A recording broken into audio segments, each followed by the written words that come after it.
And we are back. Welcome to the Soapbox, where people who work, volunteer, and care about recovery tell us who they are and what they are most passionate about. My name is Rich Jones, and I represent parentingyourchildinrecovery.com and the home website secondstarts.com. That's number two, NDSTARTS.com. Stop. It's always something. Where is my. Okay, that's my fault. Okay, let's do this right this Oh, time. there we go. That's pretty. What Okay. am I even thinking about? That looks Okay. nice. That looks good. I'm like, what happened? What happened? Okay, Yeah. here we go. All right. And we are back. Welcome to the Soapbox, where people who work, volunteer, and care about recovery tell us who they are and what they're most passionate about.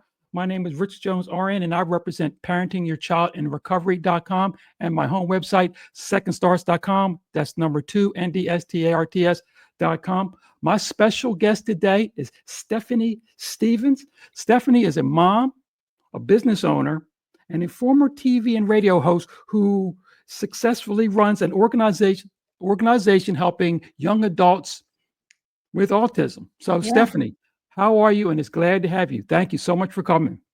Oh, thank you so much for having me. This is an honor. I've been looking forward to this for since the minute you brought it up. I've just been so excited to Oh, just get on I my little soapbox and talk about my passion. okay, cool, cool, very good. Stephanie, I usually start off every show by asking everybody just give me the Cliff Notes version of themselves. Tell me who you are. Give me a little about your story. Just give Mhm. us a rundown. So go ahead and let us know about Stephanie. Okay. Well, I originally thought I was going to take the world by storm and be this huge media mogul. I wanted to be a television talking head, political Hmm. pundit. Believe it or not, I know. Believe it or not, that's what I wanted Believe to it. do when I was in college. And so I went to school for broadcasting and also political science. So I have a degree in both. And then I started working in television shortly thereafter. Um, then, life happens and I got married and started having babies. And as soon as I started having my kids, I decided to back off of television, which is such a full time gig. There's Hmm. no such part time TV. So I really wanted to be there for my children. I wanted to be an active parent and really participate in raising them. I felt like that was my primary job. So I backed off of TV, went into radio because it was a much more flexible schedule. And shortly thereafter, then my second son, was diagnosed with autism, and that's when the good old apple cart totally flipped on over. It changed my world. I I was focused on in this arena and doing really well in radio, and suddenly I had to up and switch tracks altogether and start researching this thing called autism. And Okay. I dove in feet first, head first, everything first, and eventually ended up launching one of the first center-based programs for therapeutics for kids on the spectrum in my state, legislated for funding, legislated for insurance to help pick up some of the cost, did all of that simultaneously, did some radio work so I could pay the bills and keep food on the table. And then had two more kids and ended up a single mom with four kids and one with special needs. And at that point, again, it's for another soapbox, but then started the spiral of anxiety and panic and feeling out of control and trying to navigate my mindset and all that Right. kind of stuff. But eventually, as my son became an adult, I saw a need in the marketplace, and what I wanted for my son as an adult did not exist. So Okay. went back to the drawing board and created it. Okay. All right. So TV and radio, everybody who's not in TV and radio always finds that so fascinating. How Yep. long did you stay? Did you? Oh, I was in radio for 25 years. So I Oh, was at a TV station doing news early on when I graduated from college. Worked in a small little market, made it back to my home market where I wanted to be. And then again, I got married shortly thereafter. And once those babies started coming, honestly, my whole paradigm shifted. Being this talking person, blah, blah, blah on the mhm. TV was not so important when I now had to dedicate my life and start nurturing two additional human beings at the time. Ended up being four additional beautiful human beings. But something on the inside of me, in my soul, changed. My priorities changed. None Okay. of that, the bells and whistles became far less interesting, and me really connecting with the people that I was granted, to Mhm. and commissioned to raise on this planet suddenly took priority. So, but the radio thing. After I pulled out of TV, the radio thing, I did that, which I traveled around the country. I did that for 25 years. I coached talent. I did live Okay. events. I still do production for some stations. So I was able to do that because I would do it when my kids were when my son Ben was in therapy or when my kids were in school. That's when I would cut all my radio spots or go into the studio and work. So I was able to do it and also be a very involved parent. But again, there's a little bit of burning the candle at both ends Okay, I involved can in all tell. that. I Yeah, can as tell. a single parent, especially once I took on navigating being a mom and a dad and a full-time care provider and a full-time financial provider and everything that goes with it. And then also the therapeutics and the trying to move my son to a place that was going to serve him, and allow him to continue to learn over Yeah. life. That was when my world started to kind of crash, personally and in terms of my levels of anxiety and Okay. the spiral that took place there. Oh, okay, cool. Very good. Uh, just want to remind everybody in the show notes, I'm going to give you more information about Stephanie. And after you get done here, and I'm sure there's going to be some people who want to connect with her. So we'll have her information about her organizations and things that we're going to talk about shortly. So in the show notes, please uh, feel free to reach out to Stephanie because I'm sure that this content is very much needed. This is a Mm. confusing subject for us who know nothing about it and still confusing for those who do, I'm sure. So, Yes. um, and also remember, also you'll find on there um, links to information that you can help. If you have you're the parent or a mentor of a young adult in trouble, at risk, or in a rehab situation, parenting your child in recovery, please look at that and see if we can be of any service to you.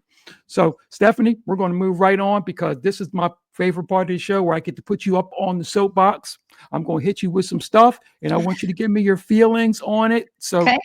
we're going to get some good information out of this. It'd be Okay. fun.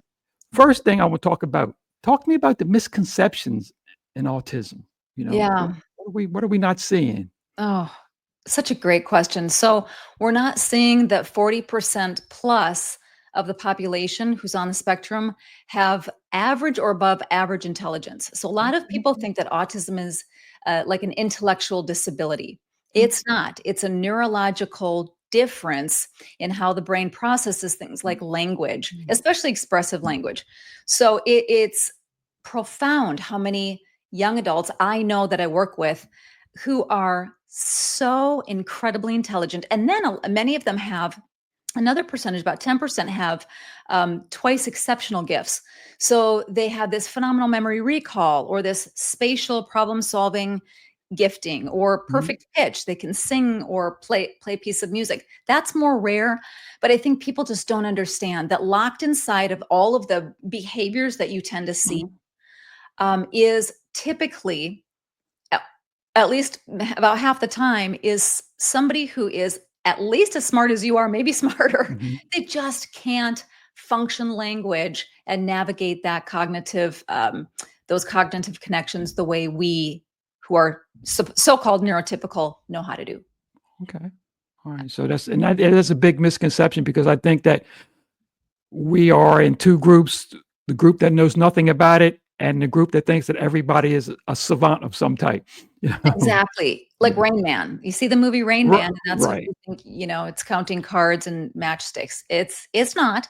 And it's called a spectrum for a reason. Okay. There are some that are very challenged and that are far more challenged cognitively and behaviorally because they're far more affected by this thing that we're just calling autism. And then there's those who, I mean, I meet regularly with a young man who has a great job. He works, but the Okay. social component and the social mores are totally foreign to him, and that's where he struggles. Okay. So All right. it's a spectrum. Okay.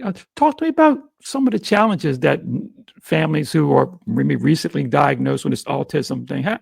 How do they navigate that? How can they approach that?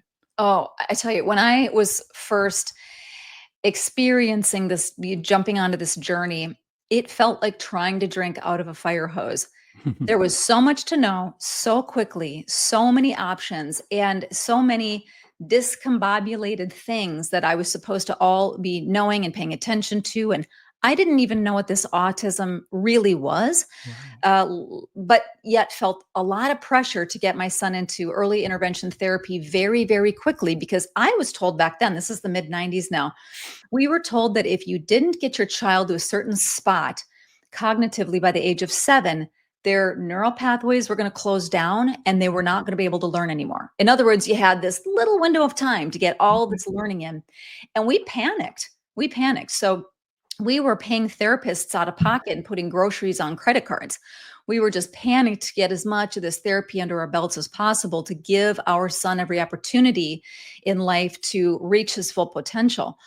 And so there's there's things to know in terms of the options for therapies. There are so many options out there these days Okay. that can be overwhelming.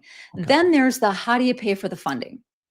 Mm. And I had no clue. In fact, I didn't know until my son was an adult how that whole funding mechanism worked. Since then, in the last 7, 8 years, I've become a master expert Okay. at how all of those Right. components work, from the counties to the states to the federal waiver match grant that helps pay for therapies. But those are the things, Richard, the counties, case management, Right. therapeutics, do they go to school? If so, how do you do an IEP? Every area there's the food and dietary component, biomedical interventions that people do. It is a lot. So my goal is to really help parents hone in on what they want to step into first and teach them how to do just that, how to get on that pathway or that road to whichever modality they want to, experience for their child first. Okay.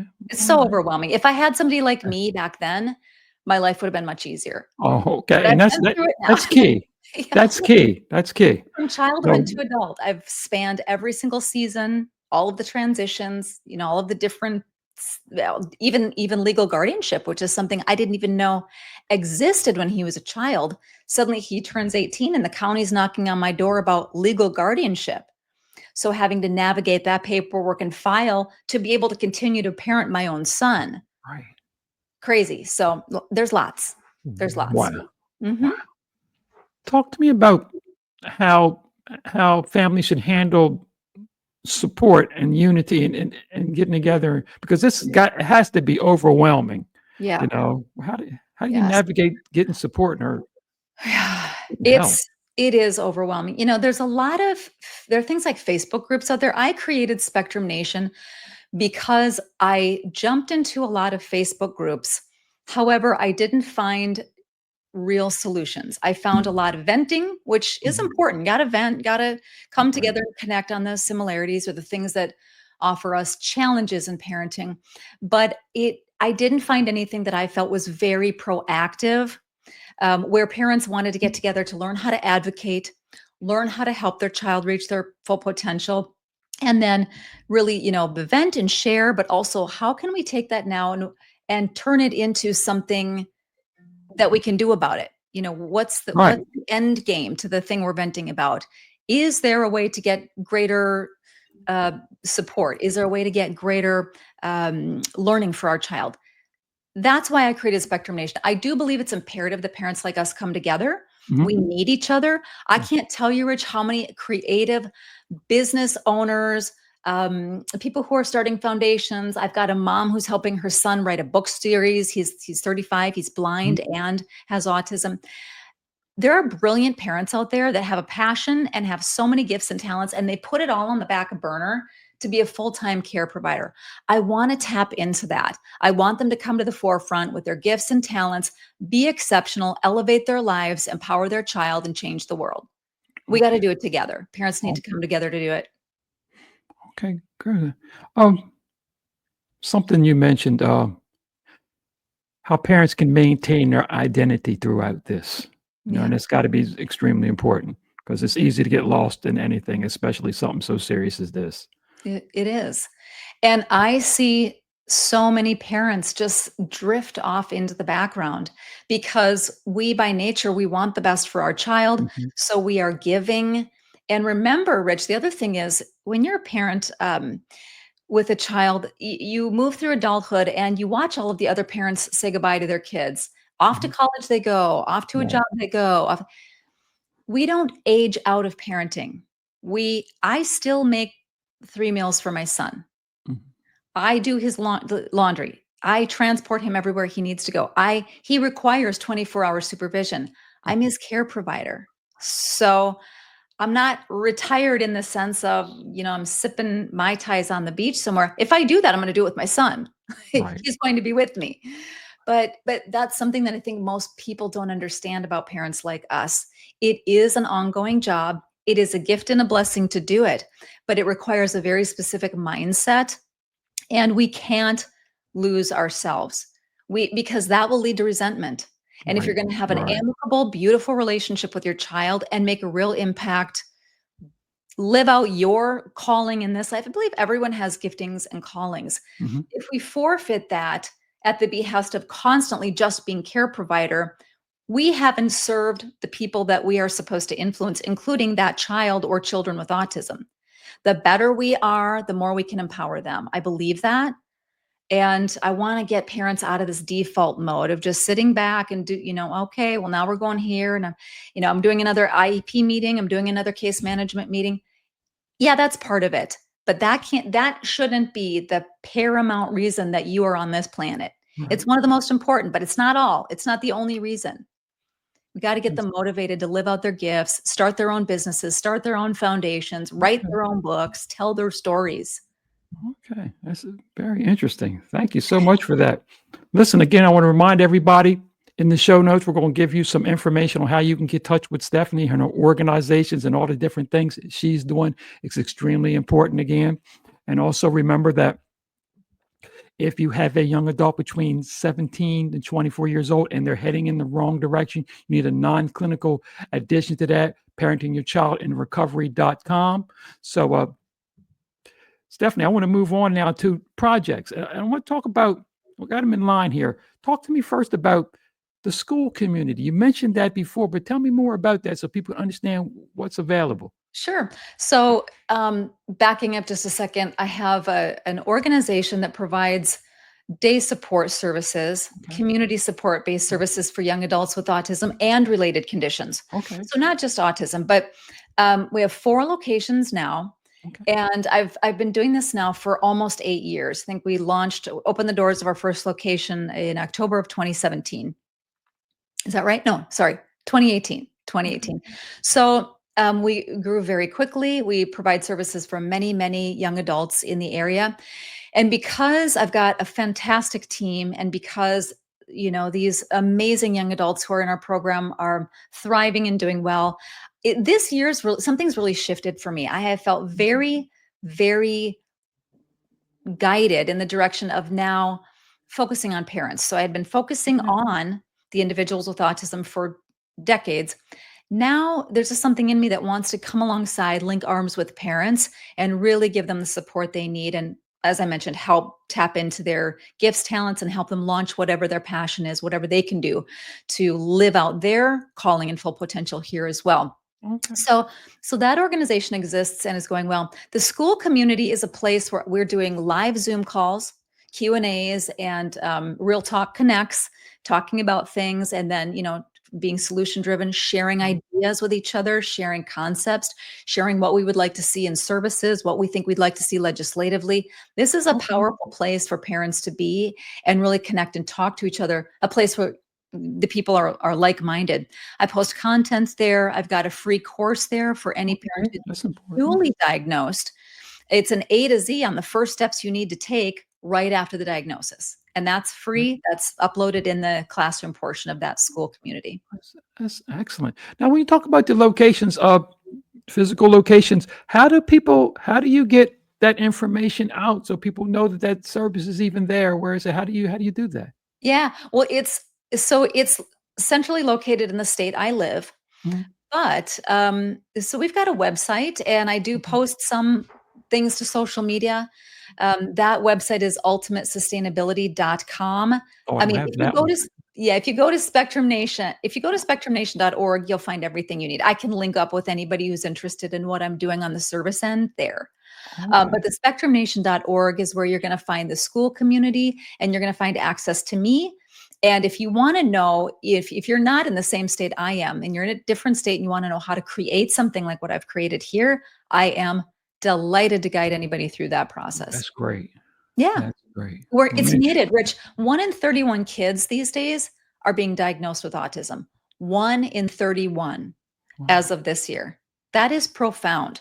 That will profoundly affect our community, our demographics, and our long-term future as a society. We really do need support, and parents need to come together to look for support solutions. And I think also, just because this is a soapbox, I'm just going to say a soapbox type thing right There now. you go. Good. We really need to get to the bottom of what's going on. We really need to get to the bottom of why these rates continue to increase. And it is not because of better diagnostics. It's just not. You and Okay. I grew up in school probably around the same time frame. We didn't see many kids in any given school classroom with autism. It didn't exist then because we would have known something was different. We would have seen and understood that there was a Right. difference. It just didn't exist. And there are some things, that have happened in the healthcare community, even in the mid 90s, when the CDC started, doing some interesting things with interesting protocols and schedules. We saw 110% increase in autism in the subsequent 10 years. So again, what are we talking about? Genetics, environmental, health related issues. We have to, in my opinion, whatever it is, we really do sort of need to take it seriously and hone in and drill in on getting serious about finding what is triggering all of this thing that we know as autism. No, And sir. remember, there's autism, then there's the related conditions.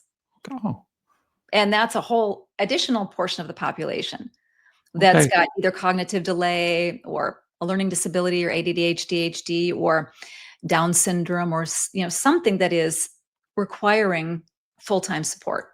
Okay. Stephanie, let me ask you a question. Are you telling me that, well, let me put it this way. That 110% increase, is that in diagnosis, or to you, is that in occurrence of autism? What are we talking about here? Yeah, I believe that it's occurrence. I know people who don't like that number often say, well, no, it's just we have better diagnostics. Hmm. Again, I'm going to challenge your logical thinking brain on this. Okay. When you were in school, was it common to notice several people in your classroom that needed full-time resource support? When I grew up in the 70s and 80s, and then in the 90s, the answer is no. No. And so I think most, and even if the diagnostics had been better, um, when they did start honing in on specific diagnostic tools, my son had phenomenal diagnostics. He was at Children's Hospital for 2 straight days. Mm. Meeting with neurologists, audiologists, psychiatrists, psychologists, pediatricians. The whole gamut of experts were there. And that was 25 years ago. So I don't believe that the diagnoses are getting that much better. I believe firmly, and I believe most people logically comprehend, the diagnostic rates are just continuing to increase. They're just continuing to increase. That's So ex- time to that's get a ex- handle on it. that's extremely interesting. Mm. That didn't even occur to me till you just said it. I just assumed it was one of those things where we're able to see it better now, but you're telling me that there's an actual increase in occurrence. I find that Yes. extremely interesting. Yeah, Okay. and again, if people are interested, they can look at diagnostic rates in other countries, in other developed Oh, countries, okay. and notice how significantly fewer children are being diagnosed, and maybe start diving into what's different in that country. What are they doing that's different? What are their healthcare protocols? What are their diets? What are the quality of the various things that comprises of our health and care? And it's curious. It's really curious. And I think the United States is going to start turning in the right direction. My hope is pretty soon. But it's been far too long of just ignoring the why and trying to treat the, now what? Okay. We got to treat the now what. But at some point, it's time to get to the bottom of the why. Excellent. Good information. Thank you. We'll remind everybody that in the show notes, we're going to try to pack this thing with information where you can get in touch with Stephanie, her group, her organization, and learn about this more. I, I am convinced that this is sorely needed. This is my second show recently with someone who deals with autism, and I'm convinced that this is sorely needed because I I'm not the most educated person in the world, but I read this, that, and the other, and I know a little bit. And every time I've talked to either one of you, I've learned so much in a matter of minutes that obviously there's a big deficit in this. So I really appreciate that. Remember, everybody, again, in the show notes, also, we'll get Stephanie's stuff in here. And remember, if you have a young adult, 17 to 24, who needs some additional help, they are at risk, they're in trouble, or they're in a rehab situation, parentingyourchildinrecovery.com. Stephanie, before we go, I want to get into some fun things. Okay. You mentioned, I think I heard you mention something about you were an outdoors person and gardener. What's that? Love the outdoors. Love the Okay. outdoors. Yeah. Just picked up gardening 2 years ago. I have a Okay. couple of organic gardens. We eat out of it. Anytime we can grow stuff, we love that. And yeah, love to be near water, on water, in nature. It's like air in my lungs. I just love it. Yeah. Okay. What's in the garden? Oh, well, we've got spinach, kale, lettuce, carrots, potatoes, sweet potatoes, cucumbers, celery. Wow. What am I missing? I don't know. I feel like I'm missing a couple of things. That's okay. I'm sure I am. But That's yeah, but interesting. lots. 2 raised beds. And every day, my son with autism, he has learned now. He helped me originally plant, then it snowed twice. I planted the cold crops first. Thank goodness. It snowed a couple times and I thought, "Oh no, this is not good." It came up beautifully, better than last year. But my son now, one of his favorite things to do is go out to the garden every night and he cuts his own salad. He pulls his own carrots, Okay. cuts his own celery, cuts his own cucumbers, pulls them, harvests them out of the garden. Then we come back in and he makes, I help him. He's learning how to do all of these things, including safely chopping some of the things. I've got a glove for him that he can wear while he does, but he's learning. See, Rich, this is the important thing. He continues to learn and grow. And I continue to offer him ways to be more and more independent. And so it's a perfect mix. Okay, that is so interesting. So interesting. Thank you so much for this vital information. I can't say enough about it. Uh, this is something that I have a nephew who he's 29 now, who's diagnosed with Asperger's, Yes. and he just graduated from the University of Houston. So Wow. yeah, and he's doing very well. It took him a while, and he still has some social issues, but on his own, has his own apartment. Just graduated, got a job with the Department of Defense. Oh man, So that's incredible. That's such a he's success story. I love hearing stories like that. he's doing very well. So from information and a lot of help from people like yourself. So I want to thank you so much for coming on and sharing this with me. Thanks for Very having much me. appreciated. Thank you so much. To everyone, I want to speak for Stephanie and myself to tell everybody to remember to help somebody get better, help somebody stay better, and most importantly, let's help somebody be better. Thank you very much.